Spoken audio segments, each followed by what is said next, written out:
El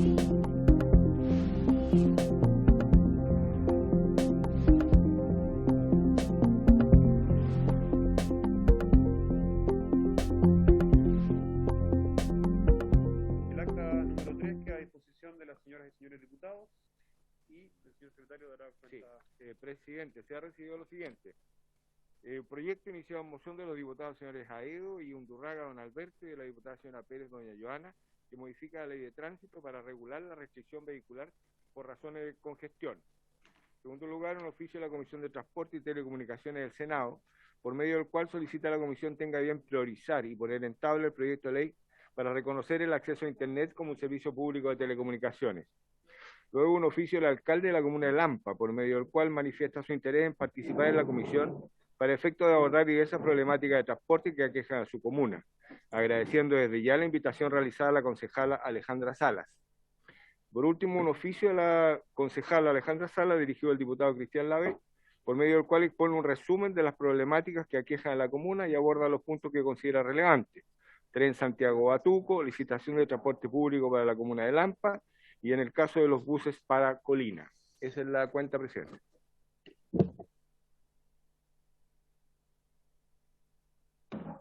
Ahí está. Bueno, según lo que conversamos en la sesión anterior, en cada una de estas sesiones de comisión, durante los primeros 20 minutos vamos a recibir a invitados que tengan algo que exponer. En este caso nos acompaña la presidenta de la ONG Centro de Promoción de Derechos Ciudadanos de Valparaíso, también dirigente del Consejo Coordinador de Organizaciones Sociales de Forestal, señora Jenny Carreño Arias, quien va a exponer por un tiempo de 10 minutos, señora Jenny, sobre el estado del transporte público de pasajeros remunerado en el Gran Valparaíso. Le acompañan a Jenny la señora Soledad Rojas, presidente del Comité de Adelanto Porvenir, socia del Comité Barrial, y doña Claudia Aroca, socia de CODEFO, tesorera del Comité de Pavimentación Participativa Traulemu Rucamanqui, todo esto en Valparaíso. Posterior a estos 10 minutos, la señora concejala de la comuna de Lampa, Alejandra Salas, tendrá también la posibilidad de exponer sobre el estado del transporte en su comuna. Vamos a dejar el varios para después, para que vaya fluyendo, ya que estamos con dificultades de asistencia también. Pero el varios va después. Va después del varios, sí. Así es que le damos la palabra a la señora Jenny Carreño Arias.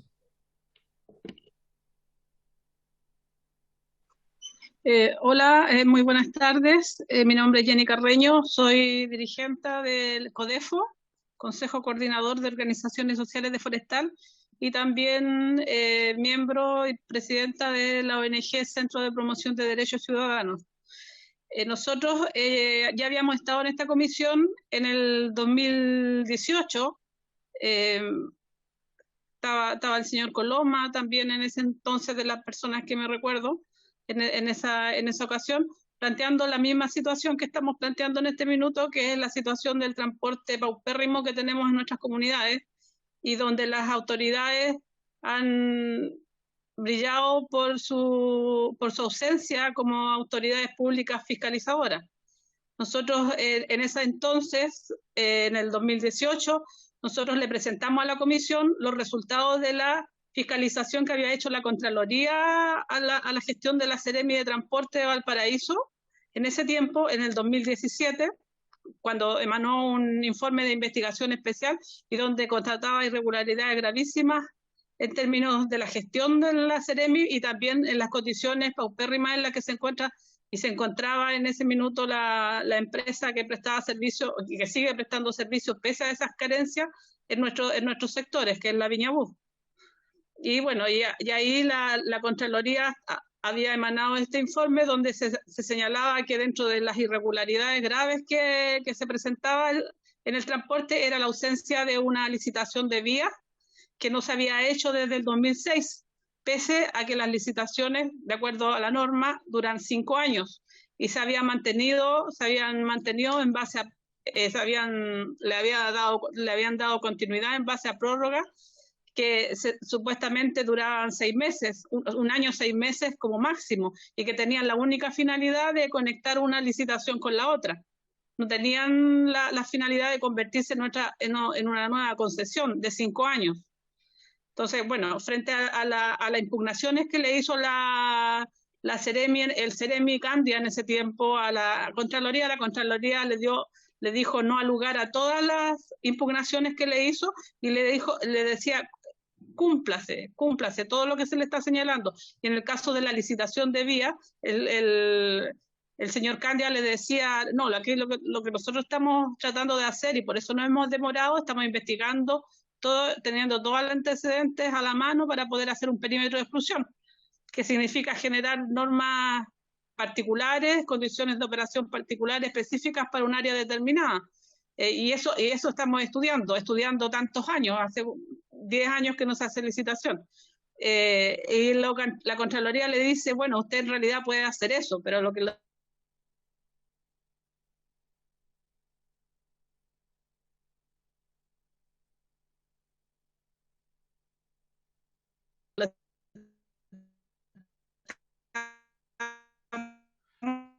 Jenny, ¿es posible que pueda apagar la cámara para ver si podemos recuperar el audio? Que no le escuchamos.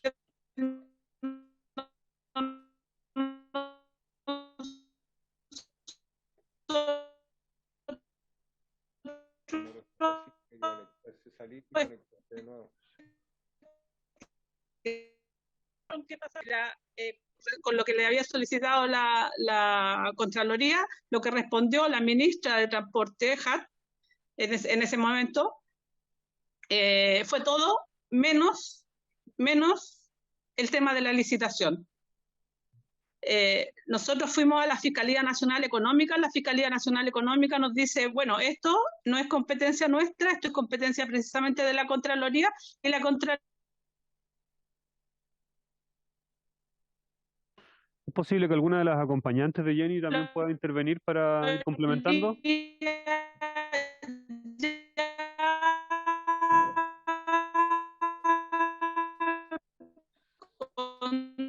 Si le pueden avisar por interno que...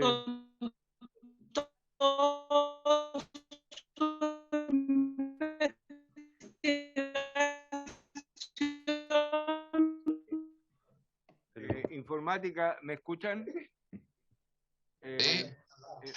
Buenas tardes. ¿El problema que tiene la expositora es nuestro o es de allá? Es la expositora.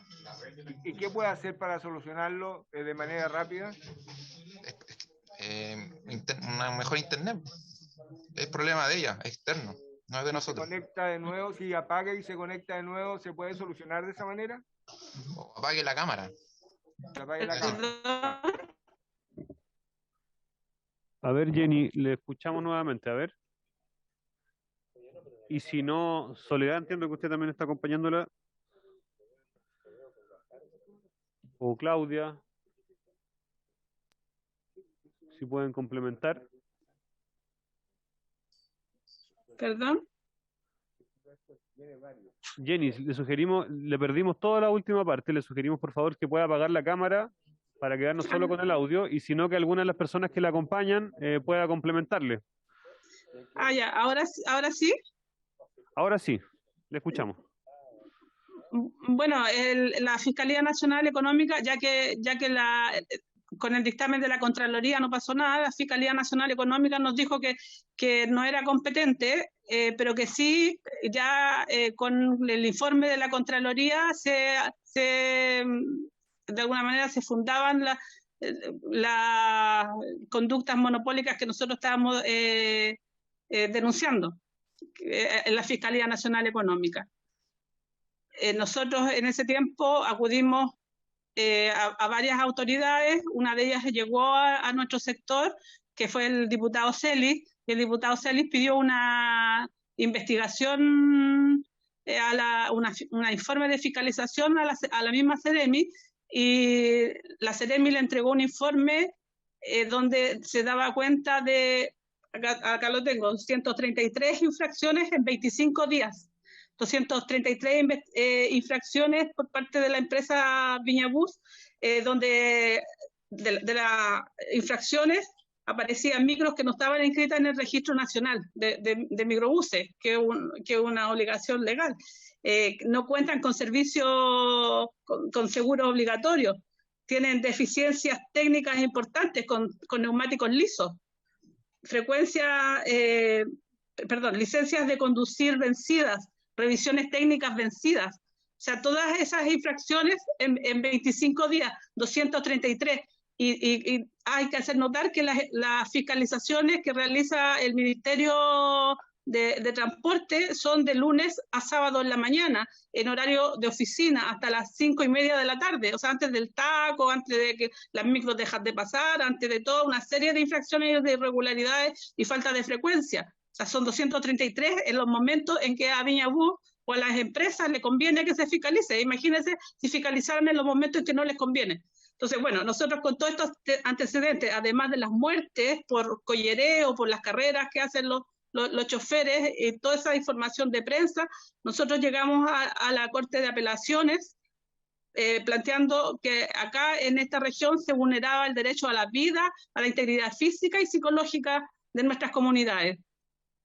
La Corte de Apelaciones nos rechazó, nos fuimos a la Corte Suprema y ahí en la Corte Suprema finalmente en el 2020, el 6 de agosto, la Corte Suprema emitió un fallo donde acoge nuestro recurso de protección y donde la parte más importante, que era lo que nosotros queríamos, la acogió diciendo se ordena a la Seremi primero cumplir con sus funciones de fiscalización y supervigilancia, hacer su trabajo, pero además le dice a la Seremi, le dice, tiene que cumplir, comillas, literalmente, estrictamente lo que la Contraloría en el 2017 le ordenó que realizara.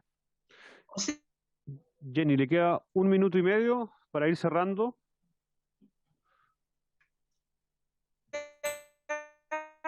Estamos hablando de la licitación de vías.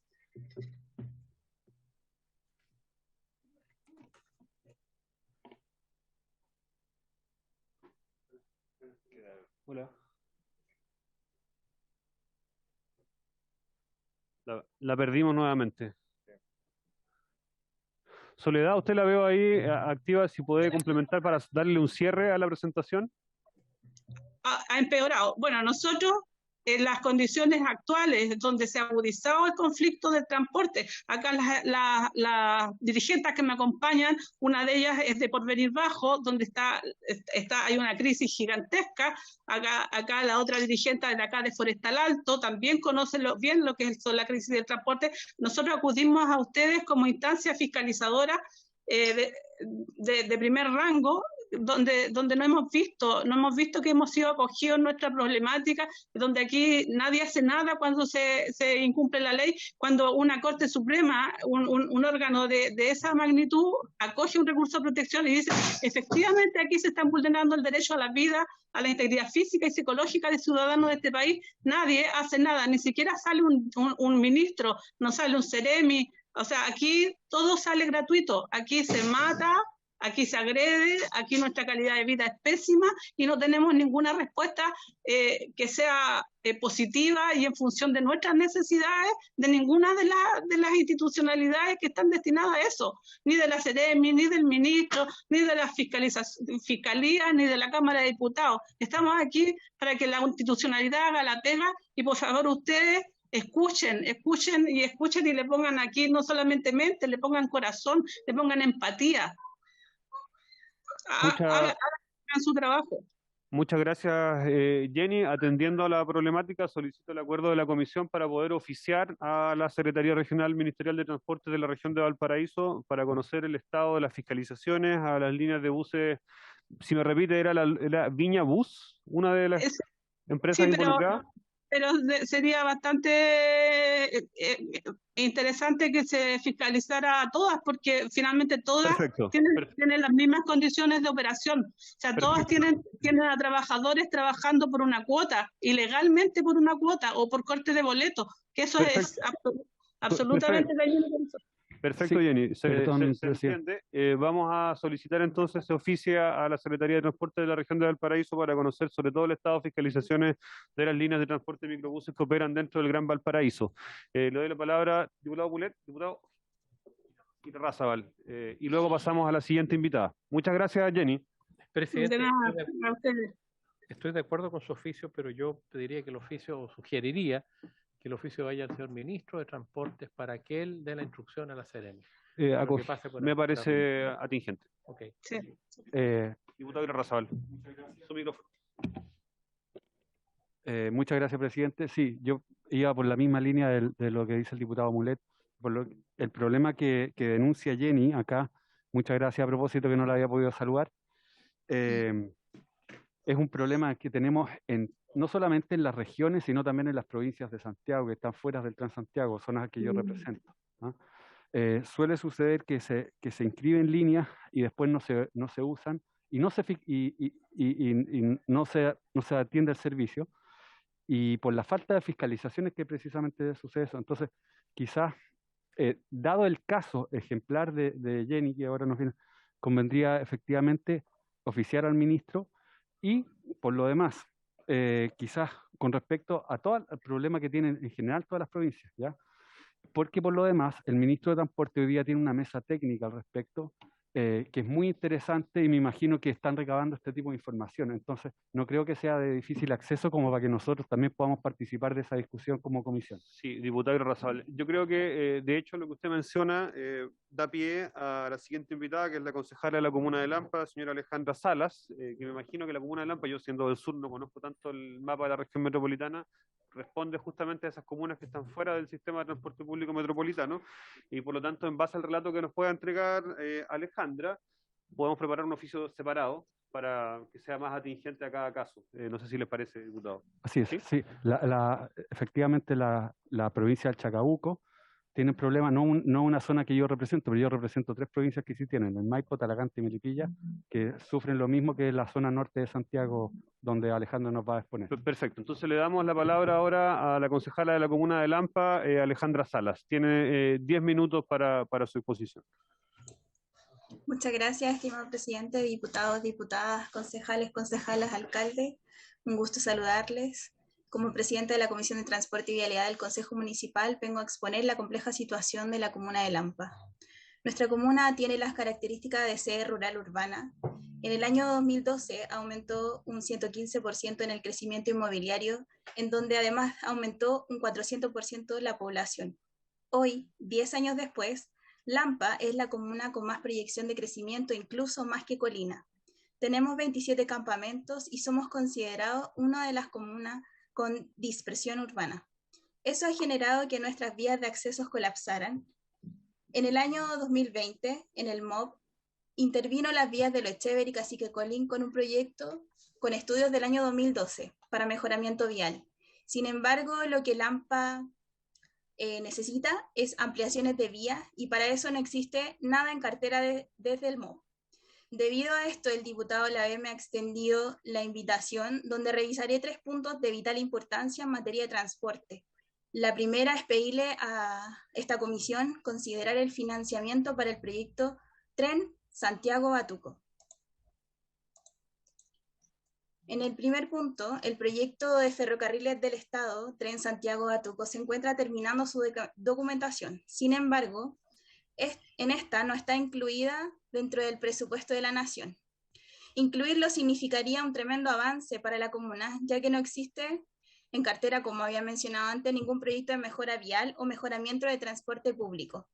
El año 2015 comenzó la construcción de Autovía Santiago-Lampa, un proyecto que buscaba mejorar la seguridad de la carretera. En aquel entonces, el ministro de Obras Públicas, Alberto Undurraga, quien hoy es diputado de nuestro distrito, se enteró en una reunión que el proyecto no contemplaba retirar el peaje de Lampa ni arreglar el nudo de Liray-Batuco. Significa que Batuco y Tiltil debían asumir los costos de tener mejoras viales, pagando 3.000 pesos de ida y de vuelta solo en TAC. En muchas reuniones que participé, lo único que pedíamos era que el transporte público pudiera tener el mismo flujo que tenía antes de la autovía Santiago-Lampa, que eran de 45 minutos de ida. Hoy el transporte interurbano de la comuna demora 2 horas en llegar a Mapocho, debido a que transita por la caletera y los tacos producidos a la salida de Lampa. Por esta razón, al no haber soluciones al corto plazo, es imperativo considerar el metrotren. Las familias de la comuna lo necesitan de manera urgente para mejorar su calidad de vida y tiempos de traslado. En el segundo punto, la licitación de transporte público para la comuna de Lampa. El transporte de buses y colectivos es un transporte particular privado. El costo del bus es de 1.200 pesos y de los colectivos 2.200.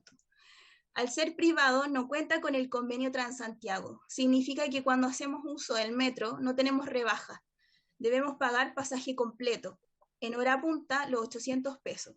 Una familia gasta en promedio en transporte público 80.000 pesos, que equivale al 22.85% del sueldo mínimo.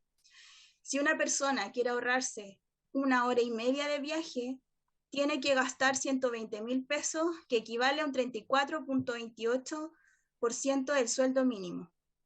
En el año 2017, en conversaciones con el Seremi de Transporte Matías Salazar, él expuso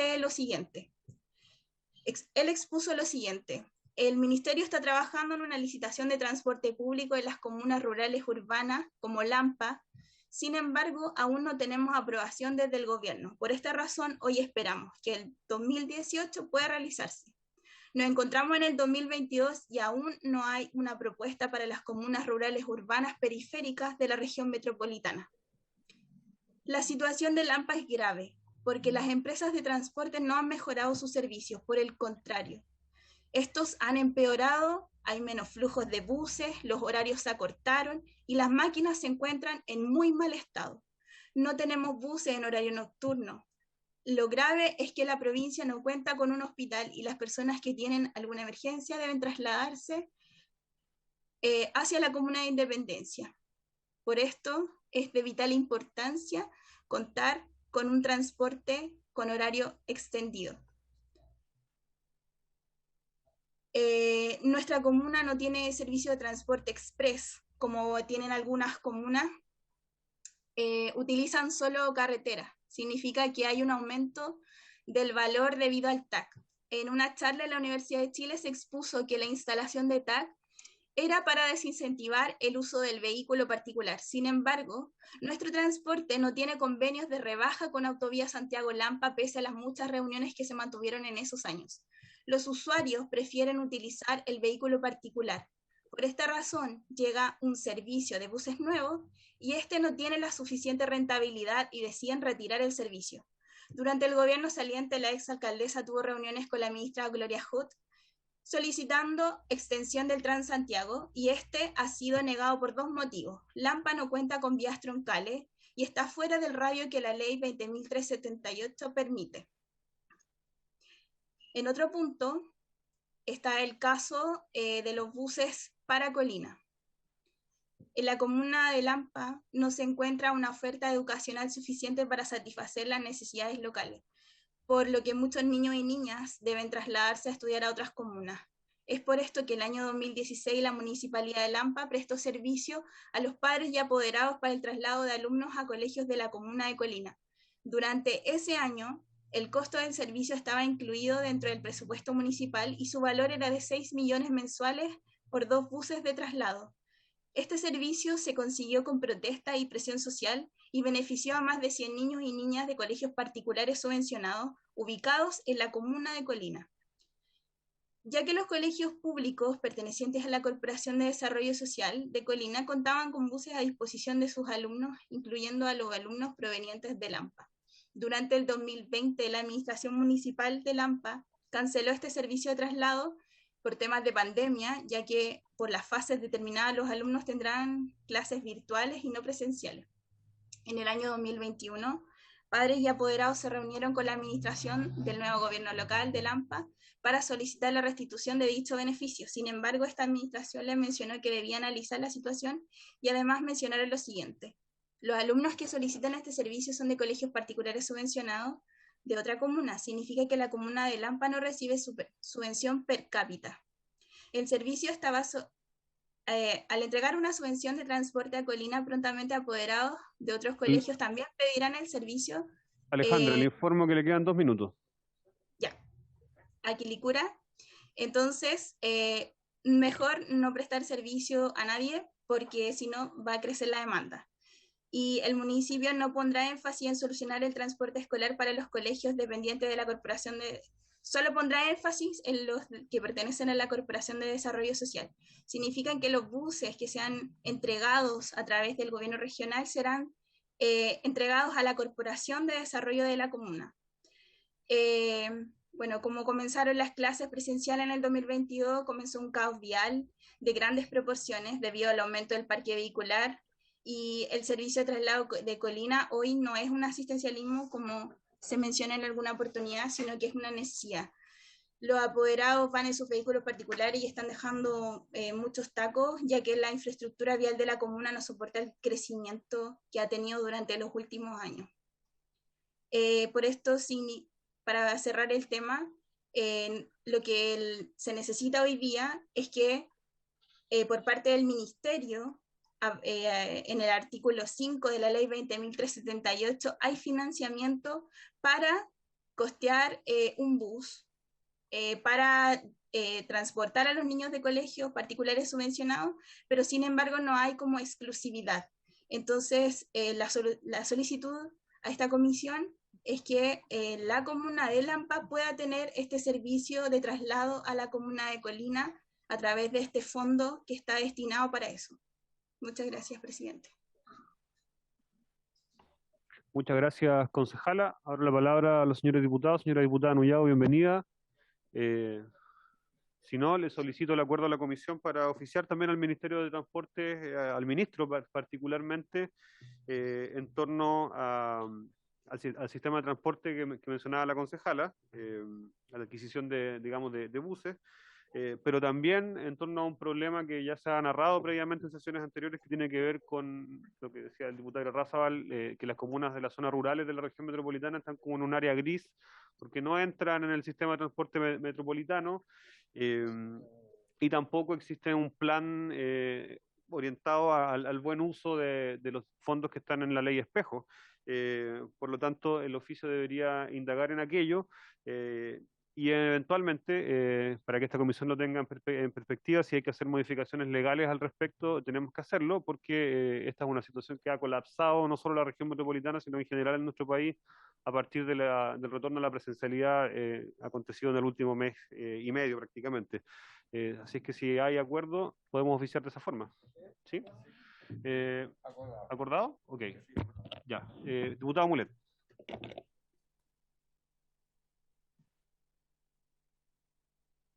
No. ¿Sobre este tema? No, sobre este tema no. No, sobre este tema. Diputado Guerrazo. Sí,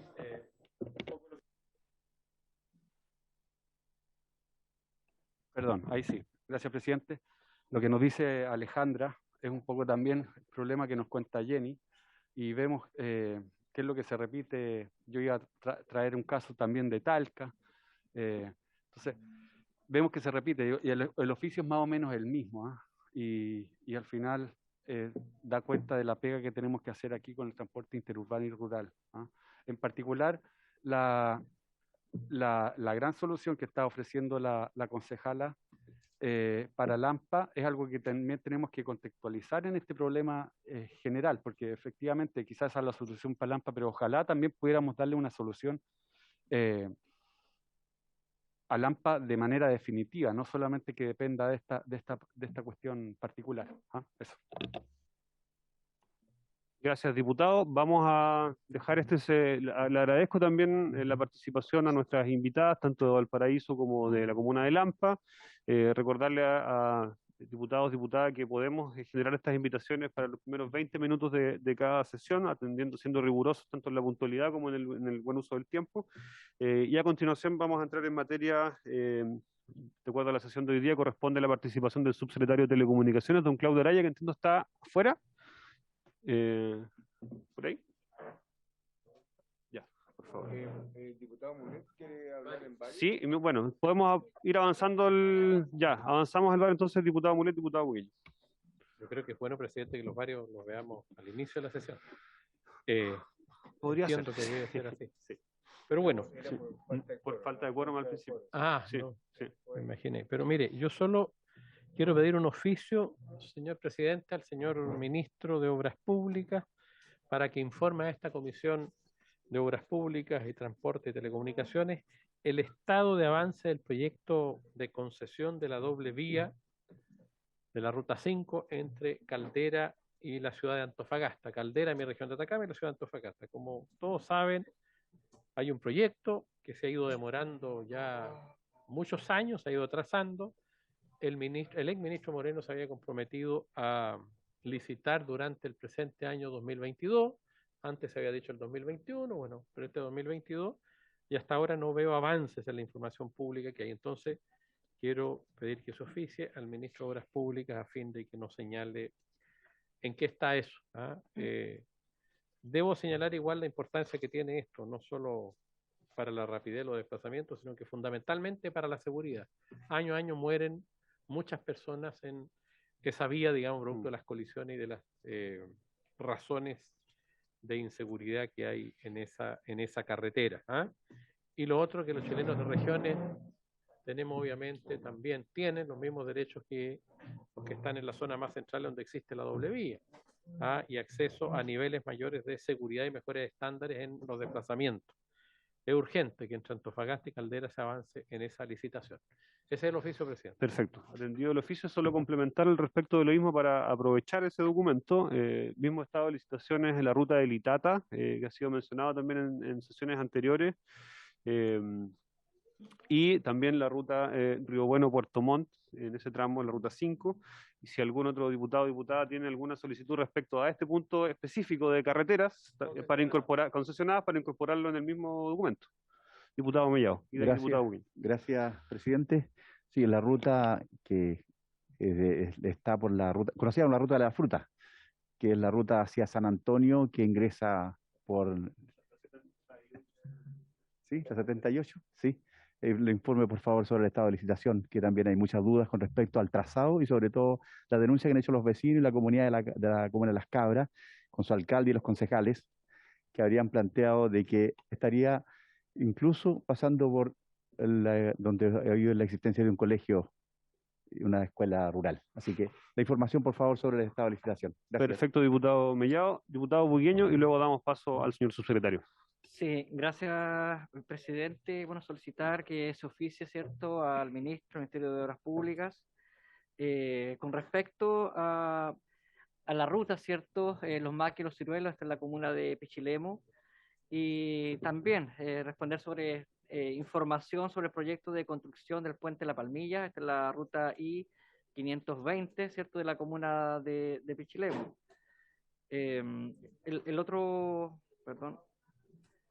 La otra información que necesito es que se pueda entregar, ¿cierto?, a esta comisión sobre la construcción de los puentes de los maquis en la ruta I-494 del kilómetro 6, también de la comuna de Pichilemu. Esos dos puentes y ese camino, los ciruelos, los maquis. Perfecto, Gracias, diputado Bugueño. Vamos a dar paso ahora entonces al objeto de esta sesión. Agregar, ya. Presidente. Diputado Camaño. Bueno. Respecto a la ruta Litata que menciona, señor presidente, se nos solicita también informar a la comisión sobre una rebaja del peaje de la autopista de Litata que no se licite a las empresas privadas y que sea el MOP quien asuma esta administración. Hay un peaje específicamente en la comuna de Ranquil que lamentablemente para hacer acceso a la comuna, la gente, los vecinos tienen que pagar para entrar y para salir de su comuna. Por tanto, también solicito que se busque el mecanismo a través del MOP para darle una solución concreta a los vecinos y a las vecinas de dicha comuna, que hoy día tienen esa gran problemática de acceso y de salida hacia la comuna de Ranquil. Perfecto, diputado Camaño. Si les parece, podemos dejar todo esto en un solo oficio, vaya separado por acápites, pero una sola documentación para que sea más expedito y tengamos una respuesta más oportuna. Entonces, ¿acordado? Perfecto. Bueno, corresponde hoy día tratar el proyecto de ley iniciado en mensaje para reconocer el acceso a Internet como un servicio público de telecomunicaciones. Esto es boletín número 11-632-15, que se encuentra en segundo trámite constitucional. Para tal efecto se encuentra invitado el señor subsecretario de Telecomunicaciones, don Claudio Marcelo Araya San Martín. Lamentablemente por disposiciones sanitarias, y le pedimos las disculpas del caso, la señora Viviana Díaz, coordinadora legislativa del gabinete, no puede ingresar por disposiciones sanitarias. Dice todo lo posible, señor subsecretario, para poder lograrlo. Ah, tú eres Viviana. Omitamos esa parte entonces, porque tuvo una larga pelea para que pudiera ingresar. Sí, saque eso, sí. Entonces, señor subsecretario, bienvenido, buenas tardes y le damos la palabra a usted. Gracias, presidente. Buenas tardes. No sé si está la presentación que enviamos. ¿Está la presentación que enviamos? Y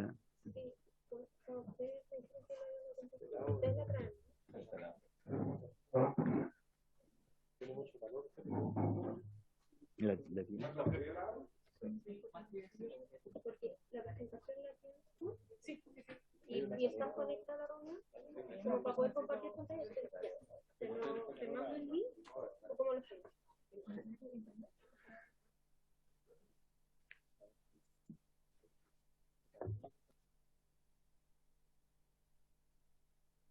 Bueno, mientras arreglamos lo de la presentación, comentarles que para este proyecto de ley, que ya ha sido aprobado previamente y donde el Senado además nos ha oficiado para que apuremos el tranco, vamos a dejar un espacio para enviar indicaciones hasta el día viernes 29 de abril, en esa semana distrital. Ese es el último día para poder enviarla. La idea es que la sesión que nos corresponde al día martes 3 de mayo podamos empezar a votar en particular estas indicaciones y que de esta forma podamos tener una tramitación expedita de un proyecto que ha contado con un amplio respaldo y consenso en la legislatura anterior y no debería ser de manera distinta en esta ocasión. ¿Así se acuerda entonces? Perfecto. ¿De acuerdo? 29 de abril indicaciones, 3 de mayo votación.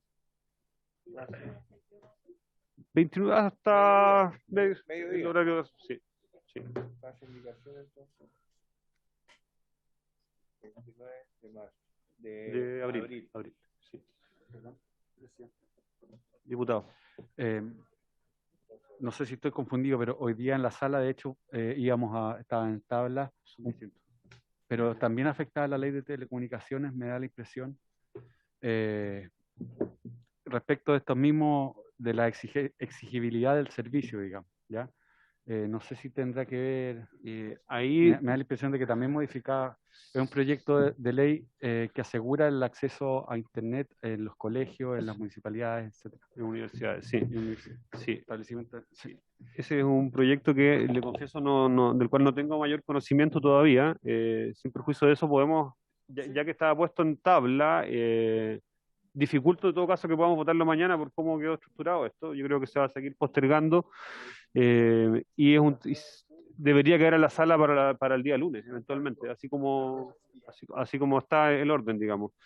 En todo caso, no debería interferir mayormente. O sea, este proyecto de ley debería asegurar que lo otro se cumpla, como una condición. Sí. ¿Estábamos con la...? Todavía no. ¿No? Ya. Entonces, si no, mientras tanto, subsecretario, si quiere ir. Sí, yo creo que vale la pena comentar brevemente la historia de este proyecto de ley porque estas indicaciones que se van a presentar en su gran mayoría ya fueron presentadas antes, ¿no? Este fue un proyecto que tuvo indicaciones en septiembre. La anterior subsecretaría retiró las indicaciones e ingresó un paquete de las mismas reducido en noviembre, ¿ya? Y en el fondo nuestro interés es reponerlo de septiembre, esencialmente, ¿ya? En la sesión anterior que estuvimos hace 3 semanas conversamos un poco cuáles eran estas indicaciones. Lo que nos interesaba era, por una parte, asegurar que Internet sea reconocido como servicio público, de modo que en las zonas de servicio que declaran los operadores de telecomunicaciones no puedan negarle el servicio a las personas que le quieran contratar, ¿ya? Y además que cumplan con los estándares de calidad que corresponde a un servicio público. Otro elemento que para nosotros era relevante en el proyecto eran las facultades de fiscalización y un poco les comentaba que nosotros en la Subsecretaría de Telecomunicaciones hoy día estamos obligados a notificar cargos y sanciones mediante correo postal. ¿Ya? Es un poco ridículo que la Subtel no pueda enviar una notificación electrónica porque la ley nos obliga a hacerlo de otra forma. Por lo tanto, también había una indicación para autorizar el envío por medios electrónicos de las notificaciones. Y el otro elemento relevante dentro de las indicaciones era el tema del Fondo de Desarrollo de las Telecomunicaciones, que hoy día está, por su ley y su reglamento, debe propiciar la oferta de servicios, ¿eh? Y genera subsidios a la inversión, y hoy día la cobertura de las redes no garantiza acceso a los servicios, por lo tanto estamos visualizando la necesidad de incorporar mecanismos de subsidio a la demanda, ¿ya? En diversas formas, y eso también viene en las indicaciones que estaban hechas al proyecto de ley. Esos son como los elementos más centrales, además, y algunos elementos menores de redacciones para precisar algunas cosas, ¿no? que son de pronto interpretables. Tenemos algunas cosas con el régimen de concesiones, ¿sí? Que hay un tema con la vigencia, pero también un tema con que no está explícita los requisitos para renovar una concesión. Y eso normalmente va a generar una discusión entre el regulador y las empresas de telecomunicaciones, en el sentido de que las empresas pueden entender que la renovación es automática, ¿eh? Y desde el regulador entendemos que se tienen que cumplir condiciones de actualización de los servicios, sobre todo porque las actuales concesiones tienen una duración de 30 años.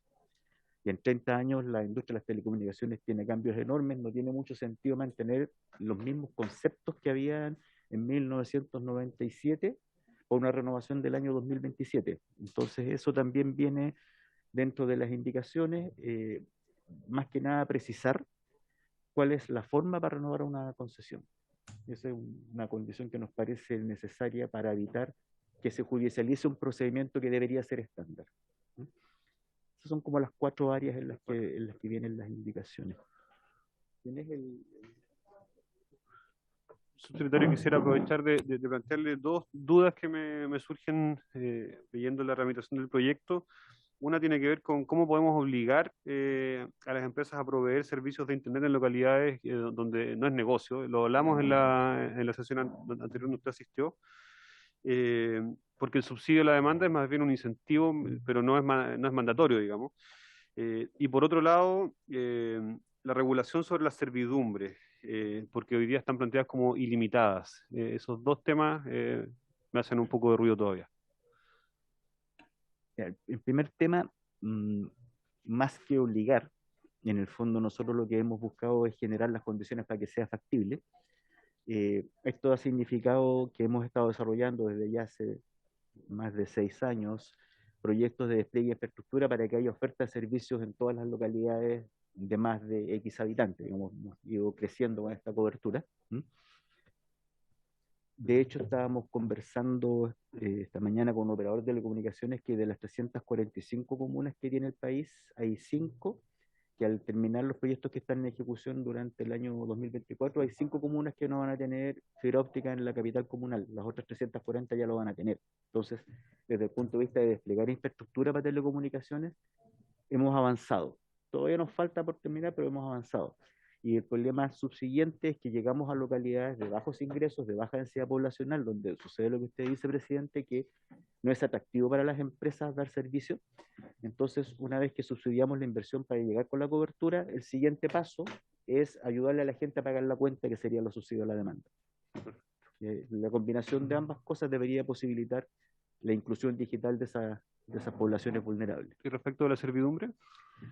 Respecto a la servidumbre, tenemos, creo yo, todavía harto que estudiar, porque por una parte la infraestructura de telecomunicaciones se vuelve cada vez más crítica para la sociedad, por lo tanto uno no querría que su permanencia en una determinada localidad esté condicionada a que se acabe un contrato con un privado, por ejemplo, por una servidumbre de paso.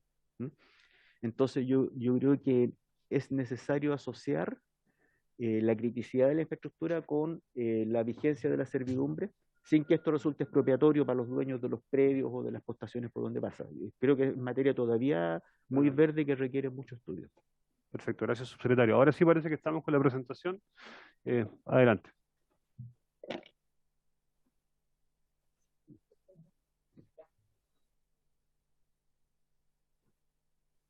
Bien, aquí están las 4 materias que les comentaba recién rápidamente. Entonces, primero, Internet como servicio público. Segundo, estas notas al régimen concesional de telecomunicaciones. El mejoramiento de las facultades fiscalizadoras y las modificaciones al Fondo de Desarrollo de las Telecomunicaciones. Podemos avanzar, por favor. Respecto al tema de Internet como servicio público, primero reconocerlo, o sea, decir que hoy día nosotros reconocemos como servicio público, por ejemplo, la telefonía, y no así Internet, y hoy día Internet es tanto más vital que la telefonía como servicio, lo vivimos y sufrimos durante la pandemia, ¿cierto? Que la forma de teleestudiar o teletrabajar era a través de Internet, y por lo tanto entendemos que esto es un reconocimiento necesario, ¿eh? Esto significa que cuando un operador de telecomunicaciones declara una zona de servicio, no le puede negar el servicio a alguien que lo quiera contratar y que tenga las condiciones para contratarlo. Esto tampoco es una expropiación. Y se entiende que esto tiene un periodo de implementación, vale decir, si el operador no tiene factibilidad técnica porque no tiene capacidad en su red, va a tener un periodo para disponer de esa capacidad para dar el servicio. Lo que no puede hacer es negarlo. Ese es básicamente el reconocimiento como servicio público. En cuanto al régimen concesional, tenemos varios puntos. Un tema es la vigencia, que yo diría que lo comentamos la vez pasada que estuvimos acá, y es que las concesiones de telecomunicaciones hoy día tienen una vigencia de 30 años. Entonces, por ejemplo, en la década de los 90 se asignaron concesiones de espectro electromagnético para dar telefonía móvil. Y esas concesiones van a vencer el año 2027. Y la pregunta es, ¿qué hacemos el 2027 cuando venzan? ¿Las renovamos para dar telefonía móvil? Hoy día tenemos otros usos, por ejemplo, 5G.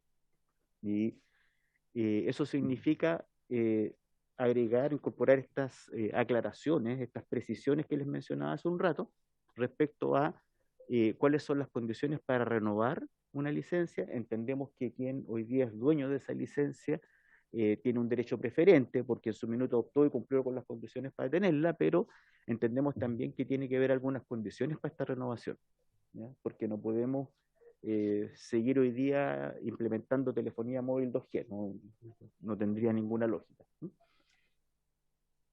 Y otro tema que está también hoy día muy álgido es el tema de los actos vandálicos sobre las redes de telecomunicaciones. Producto del precio del cobre, ha habido un recrudecimiento de actos de corte en que quienes van a robar cobre cortan todos los cables que haya cuando van a un poste, cuando se meten en una cámara subterránea, se llevan el cobre y la fibra óptica queda cortada y dejamos 20.000 usuarios sin servicio. Entonces, se está planteando también, dada la criticidad que tiene la infraestructura de telecomunicaciones para la vida de las personas, incorporar los daños de este tipo de infraestructura con una categoría penal más fuerte que la que hoy tiene. Bueno. Respecto a las facultades de fiscalización, nosotros tenemos hoy una asimetría de información muy grande respecto a las empresas de telecomunicaciones.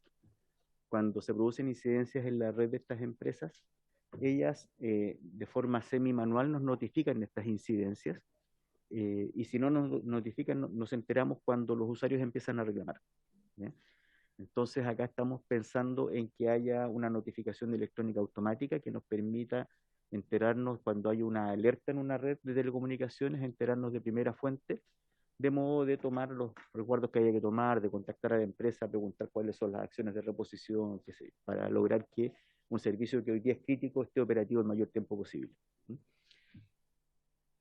Y el otro tema es de la notificación electrónica, que ya les decía que en realidad no podemos seguir anclados en el siglo pasado y eso no creo que merezca demasiada discusión como modificación, ¿no?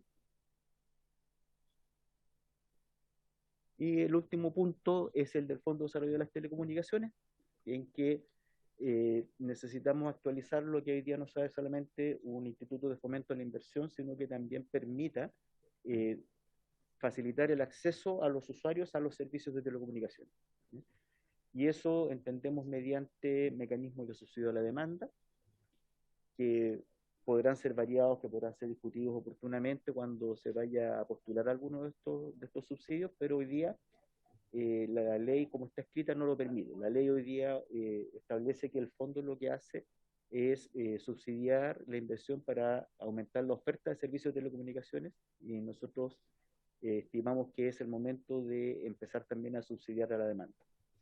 Por eso también vamos a proponer esta modificación, que no es distinta a la indicación que se hizo en septiembre, ¿no? Por si acaso, o sea, esto fue discutido en su minuto, pero lo queremos reponer a partir del 29 de abril, como se nos dijo.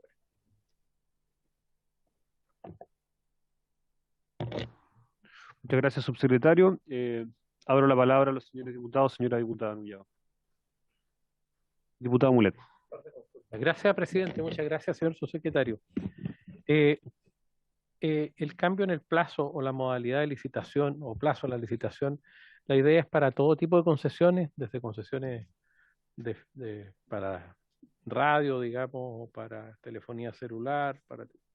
Esa es una de las consultas. Y lo otro, ¿cómo operaría esta modalidad del subsidio a la demanda? Yendo un poquito más allá, me interesa mucho, y lo relaciono con la tercera pregunta que quiero hacer. Efectivamente, yo hace algún tiempo, cuando vino, parece, a presentarse el ministro con el subsecretario, señalé, y está el caso acá en la comisión, porque lo discutimos hace 3 años atrás más o menos, cuando se hizo la inversión por parte del Estado a través de un proceso de licitación de fibra óptica en el sur, no recuerdo si, creo que fue la región de Los Lagos y la región de Aysén, llegó la fibra óptica a través de un concesionario de fibra óptica, y después Movistar, Entel, en fin, las compañías no usaban esa infraestructura y usaban más bien sus empresas relacionadas por Argentina y traían señal desde otro lado, no usando la fibra óptica y no rentabilizando la inversión que hizo subsidiada por el Estado, digamos, o concesionada a una determinada empresa. Entonces, al final, había un problema bien grave. El Estado hacía, ponía el troncal, lo subsidiaba, licitaba, y después las empresas que otorgan el servicio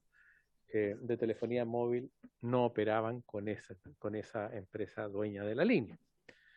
Entiendo que ese es el problema que quieren abordar, uno de los temas que quieren abordar.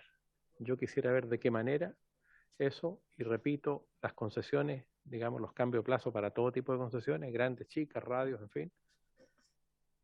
Eso. Gracias. Gracias, presidente. Respecto al tema de la vigencia de las concesiones, lo que estamos planteando es respecto a las concesionarias de servicio público de telecomunicaciones y de servicio intermedio de telecomunicaciones, ¿ya? No aplica a las radioemisoras ni a los canales de televisión. En relación al subsidio a la demanda, la verdad es que hemos explorado distintos mecanismos, ¿ya? El más básico es el mismo mecanismo que se usa para los servicios básicos como el agua potable, que no nos resulta muy atractivo, ¿sí? Por experiencias que hemos tenido en el Fondo de Salud de Telecomunicaciones con subsidiar servicios demasiado empaquetados, ¿sí? O sea, lo que nos gustaría es más bien apostar a un tipo de subsidio que no suprima la competencia en la localidad donde estamos subsidiando la demanda, ¿sí? Y lo otro que surge como una alternativa es la existencia, por ejemplo, de comunidades de usuarios, ¿sí? Que con un apoyo del fondo en la inversión en infraestructura de telecomunicaciones puedan autoatenderse y con ello obtener un costo más bajo en la prestación de los servicios. Y entre medio hay un abanico de posibilidades con participación de los municipios, con participación de los gobiernos regionales. Entonces, la idea nuestra es primero abrir el espacio para que el fondo pueda hacerlo, y a continuación definir, y esto pasa a una conversación con presupuestos, no es solamente un tema de intenciones, pero definir cuáles son los mecanismos más apropiados para cada situación, porque tenemos situaciones muy distintas. En las así llamadas zonas rojas, por ejemplo, nuestro problema no es que no exista infraestructura de red, lo que hay es disposición de pago o que las empresas sencillamente se niegan a entrar a ciertas zonas. En cambio, en zonas muy aisladas, como localidades cordilleranas en el norte de Chile, en realidad el problema más grave es lograr primero la oferta de servicios, y luego vamos a tener comunidades campesinas que no tienen capacidad de pago, donde el subsidio directo a la demanda puede ser la solución más adecuada. Por lo tanto, yo creo que el mecanismo va a tener que ir siendo definido según las características de cada localidad donde vayamos a intervenir. Y respecto al tema del proyecto de fibra óptica austral, lo que dice el diputado es completamente cierto. Así fue como sucedió. Hubo desde el fondo una intervención fuerte con las compañías para que finalmente optaran por utilizar esta red, porque efectivamente era muy triste ver que una red que se había financiado y que iba a resolver un problema real de conectividad para la comunidad no estuviera siendo utilizada. Y hoy día puedo comentarles que la troncal submarina que une Puerto Montt con Caleta Tortel, Punta Arenas, Puerto William, tiene 5 operadores que ya la están utilizando, ¿ya? Existen contratos para la troncal terrestre en Magallanes de al menos 2 operadores y otros que están viendo si se suben porque esto resuelve problemas, por ejemplo, para conectar Puerto Natales con Punta Arenas o Porvenir con Punta Arenas. Y las troncales de Aysén y Los Lagos, que son las últimas que se recibieron las obras, están todavía en negociación, ¿ya? Porque están recién partiendo el servicio. Pero efectivamente ha habido ahí una intervención de la autoridad en pos de lograr que se haga uso de estos recursos, aprovechando las ventajas técnicas y económicas que esto tiene. Gracias, subsecretario. ¿Se ofrece la palabra? Diputado Mellado. Gracias, presidente. Presidente, después de escuchar al subsecretario en su exposición, se planteaba que ya del año pasado venían algunas indicaciones que se habían acogido. Eso no significa de que no haya nuevas indicaciones, ¿cierto? O sea, no necesariamente tiene que ver con que las que ya se presentaron en un momento queden sujetas solamente a ese tipo de indicaciones y no unas nuevas que puedan presentarse aquí durante... De aquí al 29 de abril. ¿Cierto? Sí. ¿Sí, subsecretario? Gracias. No, si estaba con... Ya, ahora sí. Ahí sí. Gracias, presidente. Muchas gracias por la pregunta, porque en realidad había olvidado comentar algo que estuvimos discutiendo con nuestro equipo legislativo hoy, previo a venir hacia acá. Y es que creemos que como se produjo esta historia, sería razonable que nosotros, antes del 29, lo que entreguemos sea un condensado de todas las indicaciones que se han presentado, ¿ya? Porque en realidad es una historia que es pública, está la información, pero está dispersa. Entonces, parece que es más ordenado para la discusión que hagamos un compendio con todas las indicaciones que ya se han presentado.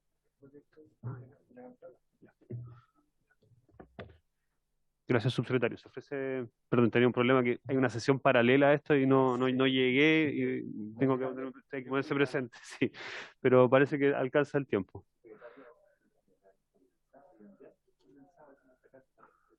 Ya, muy bien. Sí, sí, sí. Diputado Razabal. Disculpe, subsecretario, que lo atendamos así, pero usted sabe cómo está la contingencia, ¿ah?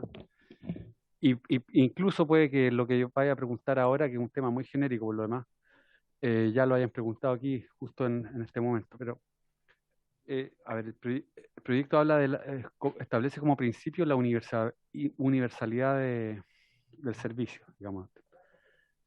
Y es una de las cosas que a mí en particular me preocupa, en paralelo a la conversación que teníamos antes del tema de transporte. En esta comisión usted algo alcanzó a escuchar, todavía están conectadas, veo yo, nuestras invitadas, y tiene que ver con cómo se concreta esa universalidad. Yo entiendo que se concreta, como todos los principios jurídicos, ¿cierto?, en muchas normas, ¿ah?, en muchas políticas, pero estoy pensando en particular en las zonas rurales donde es más caro llegar, donde se llega con una menor calidad de servicio, y estoy viendo si quizás hay alguna idea nueva respecto de lo que se ha hecho o no, porque usted comentó, por ejemplo, que quedan 5 comunas ahí en el plan, pero la verdad es que el ideal es que, ¿cómo se llama?, se establezca de manera lo más universal posible en pro de ese mismo principio. Eso nomás quería preguntarle. Gracias, señor presidente. Gracias, diputado. Señor subsecretario. Gracias, presidente. A ver, nosotros estamos embarcados en un programa de despliegue de infraestructura para lograr que haya oferta de servicios en la mayor cantidad de localidades, ¿ya? Esto ha tenido continuidad en las distintas administraciones, lo cual yo celebro mucho, porque efectivamente me encuentro hoy con que una buena parte de la pega está hecha, desde el punto de vista de contar con oferta de servicios. Luego, la universalidad tiene que resolver la capacidad de pago de la población, para lo cual estamos planteando la modificación que permite al fondo subsidiar la demanda en algún formato, ¿sí? La existencia de ambas cosas es lo que nos permite plantear la universalidad como la obligatoriedad para prestar servicio en las zonas de servicio. Cuando una operadora de telecomunicaciones solicita una concesión para dar servicios fijos de Internet, esa concesión define una zona de servicio, que puede ser una comuna, que puede ser una región, una provincia o zonas de una comuna, ¿ya? Y dentro de esa zona de servicio no debería negarse a dar servicios, ¿ya? Lo que puede ocurrir es que en algún minuto no tenga la capacidad, porque esté toda su red vendida, ¿ya? En cuyo caso se le otorga un plazo para hacer la ampliación que corresponda y dar el servicio a la persona que lo quiere contratar. Eso es la forma de ejercer la universalidad, ¿ya? No sé si le respondí la pregunta. No, sí, entiendo. Me está diciendo que el subsidio a la demanda es un fondo para asegurarle también a los operadores que el servicio es rentable. Claro,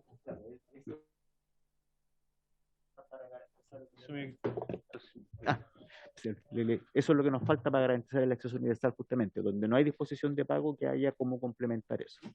Señor presidente.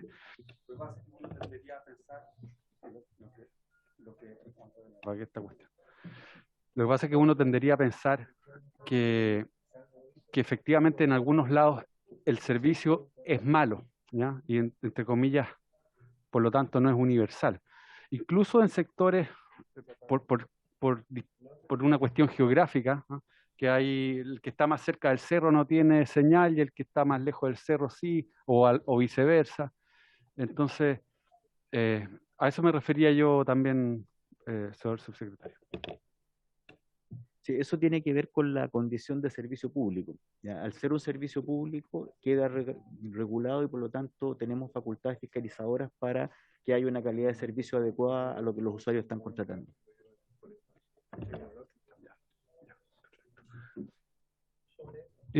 Adelante, diputado Mulet.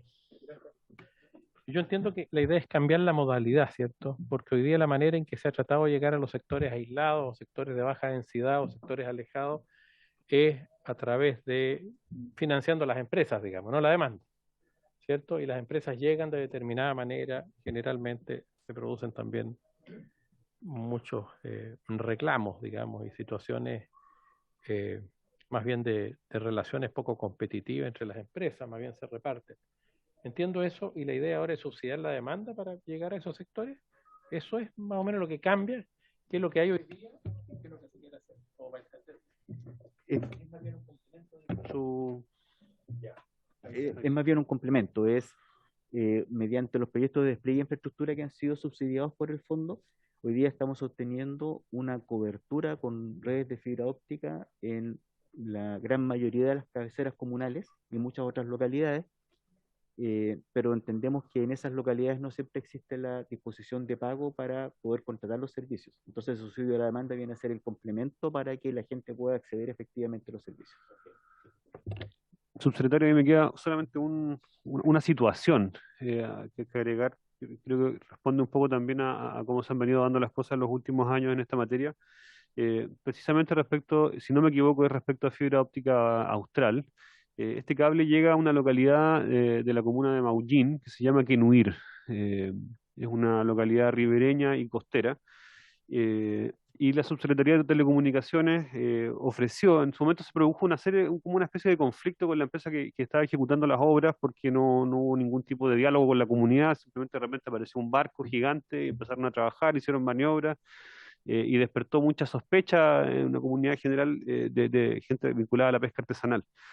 Para subsanar la conflictividad y digamos ese como mal comienzo, la Subsecretaría de Telecomunicaciones ofreció el servicio de Internet gratuito a la comunidad, el cual obviamente fue celebrado. Esto estamos hablando de unos 2 o 3 años atrás. Posteriormente se especificó que ese servicio de Internet iba a estar orientado solamente a un radio de no más de 150 metros, lo cual obviamente generó desazón. Y hoy día se me ha expresado el reclamo ya públicamente respecto a que se honre ese compromiso de la Subsecretaría de Telecomunicaciones, que además no quedó bien registrado quién fue la persona que generó ese compromiso, si fue una autoridad o fue un funcionario, no queda del todo claro. Sí hay actas de Consejo Municipal de la Comuna de Maullín donde eso se explicita. Y lo que piden es además iluminar con conectividad las escuelas de la zona que no la tiene y también la posta rural. Me gustaría dejarle planteada esa inquietud para ver si lo puedo resolver a través de la Seremi de Transporte y Telecomunicaciones de la región que me corresponde representar, que es Los Lagos.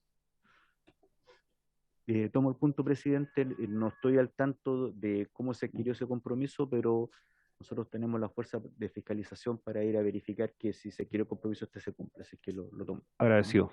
Entonces, habiendo alguna otra duda o no, ¿no? Entonces, habiéndose cumplido el objetivo de la sesión, se levanta.